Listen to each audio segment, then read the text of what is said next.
have a big test or anything. I mean, he's a king, right? What kind of grades does he need or something? But he's a king, right? He didn't have to take any tests, but he had a dream. Okay, he had a dream, a mysterious dream that he did not understand, and he desperately wanted the answer to this dream, right? He didn't know what it meant.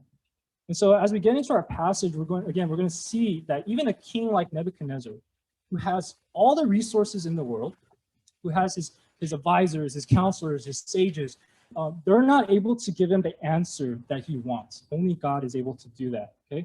So if you guys have your Bibles, you guys can look with me to Daniel chapter 2. Again, that's Daniel chapter 2, verse 1. Or you guys can take out your phones too, that's cool. And I'll read it for us once we're all there, okay?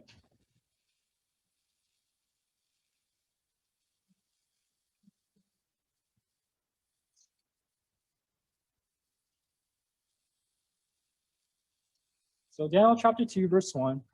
In the second year of the reign of Nebuchadnezzar, Nebuchadnezzar had dreams. His spirit was troubled and his sleep left him. Then the king commanded that the magicians, the enchanters, the sorcerers, and the Chaldeans be summoned to tell the king his dreams. So they came in and stood before the king. Verse 3, and the king said to them, I had a dream, and my spirit is troubled to know the dream. Verse 4, then the Chaldeans said to the king in Aramaic, O king, live forever. Tell your servants the dream, and we will show the interpretation. And so let's just stop there for a sec, okay? So we see that Nebuchadnezzar, he's troubled by this dream. He can't sleep because of these dreams he's having. And we have to assume, right, that this dream is not just a nightmare, right? He didn't just get scared one night and be like, oh my gosh, I can't sleep, right? No, this is something different, very, very different.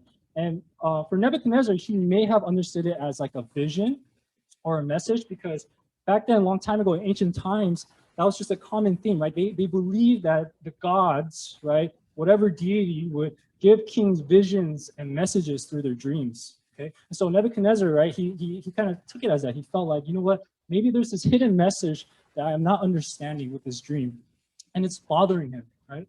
It's bothering him a lot. And so he gets all his sages, right? He gets all his advisors and, you know, wise men of Babylon. He asks them for help, right? He asks them for help. But here's the thing. He doesn't even tell them what the dream is, right? He doesn't even tell them what the dream is. It says in verses 5 to 11, Nebuchadnezzar, he's basically saying, hey, look, I need you to interpret this dream, but I'm not going to tell you what it's about. You just have to get it right. And if you don't, I'm going to kill you. I mean, talk about a test you didn't study for, right? This is like impossible, right? It's like when your friend says, like, what do you want to eat? And, you know, you ask them, what do you want to eat? And they say, I don't know, right? We're not mind readers, right? You got to tell us, right? You got to tell us what you want. So this is it's basically impossible, right? It's an impossible task. They tell the king, hey, man, it can't be done. What you're asking for can't be done. And they say this in verse 11. The thing that the king asks is difficult. And no one can show it to the king except the gods, whose dwelling is not with flesh. Basically tell him, dude, you're crazy. You're crazy. We're not mind readers. We're not gods. And so for us, we have to remember that during this time, Nebuchadnezzar, he was a very, again, his age is not mentioned, but he was a young king, right? Verse 1 says, in the second year of his reign. So he was new to the throne. And that's very important because we have to understand, he just became king. He was new to the throne. And back then, it was very important for kings, especially newly appointed kings, to want to leave a legacy. Right, like my dynasty is the best dynasty in all of history.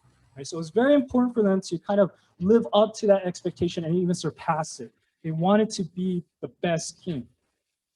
And I think in those moments, we have to understand, like, even for King Nebuchadnezzar, I feel like there was a pressure for him to try to prove himself, right? Prove himself worthy of this throne. And so for me, I remember when I first joined the army, right, we used to do these training called combatives.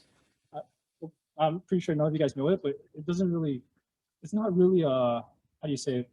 I know it sounds like you can fight, like they teach how to fight, but they really don't. They just teach how to wrestle, right? It's pretty useless. But anyways, they make us go through these trainings called combatives, right? So it's kind of like wrestling mixed with jujitsu, not really, but, you know, they make us do it. And for me, when I first joined, right, there was a lot of new recruits, a lot of new soldiers in our class. And I remember after every training of combatives, they would make us spar with one another, right? They make us spar with one another. And for a lot of us, right, a lot of us, when we first joined, we want to kind of like prove ourselves, right? Like, I'm not gonna be punked, right? I'm gonna beat everybody, right? And for me, again, I'm a very short guy. Okay, let's be honest. Okay, short guy, very small guy. And so me too. I was like, dude, you know what? I want to prove myself. I want to make sure these guys know, like, I'm serious. I belong, right? And so when it was sparring session, we all circle up and you get to kind of pick your partner. And so I picked the biggest guy there. I was like, yeah, I want that guy who's 6'3", 250 pounds, probably can throw me around. I want him. His name was Patrick. He was a very nice guy. But I would later learn, right, after we quote unquote sparred, right, I don't have to prove myself. Okay, I don't, because I regret it. I regretted my actions, and they said, I got a concussion, but I'll be honest, I don't even remember what happened. So it was just a bad experience for me. I regretted it. I made sure every time I saw Patrick walk down, I would just give him my lunch money. I was like, dude, just take it, man. I can't. I am just too scared of him, right? But it was just that moment of like, hey, this adrenaline in me, to kind of prove myself and to do something that, I regret. That, again, wasn't very wise of me to do. And again, this may not be the case for Nebuchadnezzar, but he did do something dramatic. Right? He felt the pressure to prove himself, and he does something foolish. So as we continue on, in verses 12 to 13, we see that because none of the sages, none of the wise men in Babylon could tell Nebuchadnezzar his dream, he became frustrated. He was angry. And he was so angry that he orders all the sages and wise men in Babylon to be rounded up and executed because they couldn't give him an answer. And again, we have to admit, this is pretty dramatic, right? Very foolish. Because as a king, why would you want to get rid of all your advisors? Why would you want to get rid of your servants? Why would you want to get rid of all of them? But that was just how desperate and paranoid he was. He was desperate. Again, because for all the things that he had, his kingdom, his power, his influence, what he faced was the realization that he was still just a man. He was still just a man. And this is very important for us to reflect upon as well, right? You can achieve all the things you want in life. Go to a good school, get a good job, have all the influence and security, money you want. But no matter what, I think there's going to be a point in your life where God will teach you, hey, you are still limited. You are still limited. You are still just a person. You can't have all the answers to life. And that's okay, right? That's okay, because as we continue on, right, going on from verse 16 to 30, Daniel and his friends, they hear about this, right? So they are part of, King Nebuchadnezzar's, I don't want to say clique, but, let's just say they were part of the counselors, right? They were the advisors. And so their lives were also at risk. They were rounded up, arrested. And so Daniel and his friends, they come together to pray, right? They come together to pray and ask God for wisdom. And this is what they pray. Again, in verse 20, it says this: "Blessed be the name of God forever and ever, for whom belong wisdom and might." Verse 21, "He changes times and seasons. He removes kings and sets up kings. He gives wisdom to the wise and knowledge to those who have understanding." Verse 22, "He reveals deep and hidden things. He knows what's in the darkness, and the light dwells with him. To you, O God of our fathers, I give thanks and praise, for you have given me wisdom and might, and have now made known to me what we asked of you. For you have made known to us the king's matter." And so it's in this prayer, right, that Daniel and his friends, they're acknowledging, they're worshiping God because he is sovereign, right? They're basically saying, look, we understand you're the only one who is in full control, and that all other kings and kingdoms ultimately have to answer to him. And so it's just this beautiful reminder, this prayer, that gives us the confidence to understand that God shows Daniel that no matter what, right, no matter what hard situation they find themselves in, they can have peace because God's always the one in control. And so moving on in verses 31 to 45, Daniel goes up to King Nebuchadnezzar because God revealed to him the meaning of the dream, goes up to him and basically tells him, like, hey, I will tell you the meaning of your dream. And so just a quick overview, his dream was of a statue, okay? Of a statue. It was a huge statue made of 4 parts. The head was made of gold, the chest and arms of silver, middle and thigh of bronze, and legs and feet of iron and clay. And so, yeah, it was a pretty weird dream, right? It's a very weird dream. And what Daniel tells the king, right? He says, all these four parts, they fall one by one, they crumble.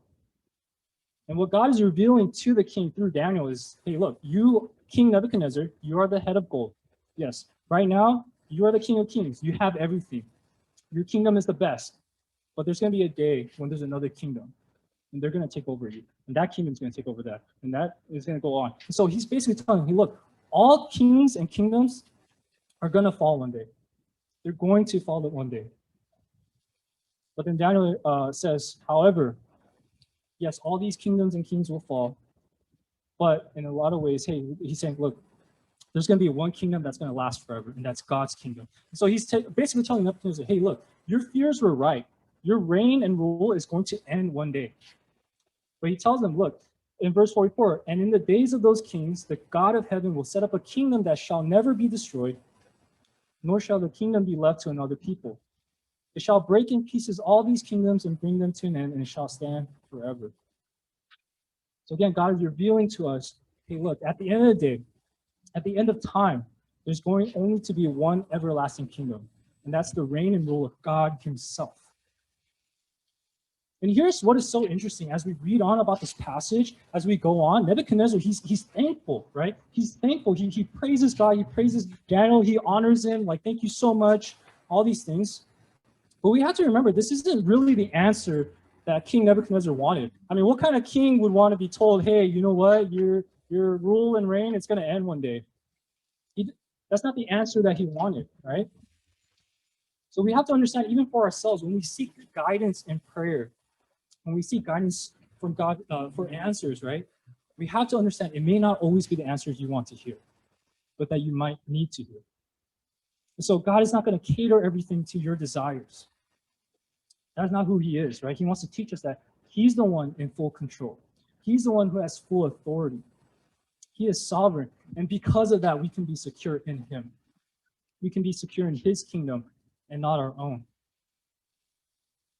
And so, like Nebuchadnezzar, what do our limitations in life teach us about God's kingdom? It teaches us that everything in life, it's going to fade. It will pass. It will fail you. But God's kingdom and reign is forever. He is forever.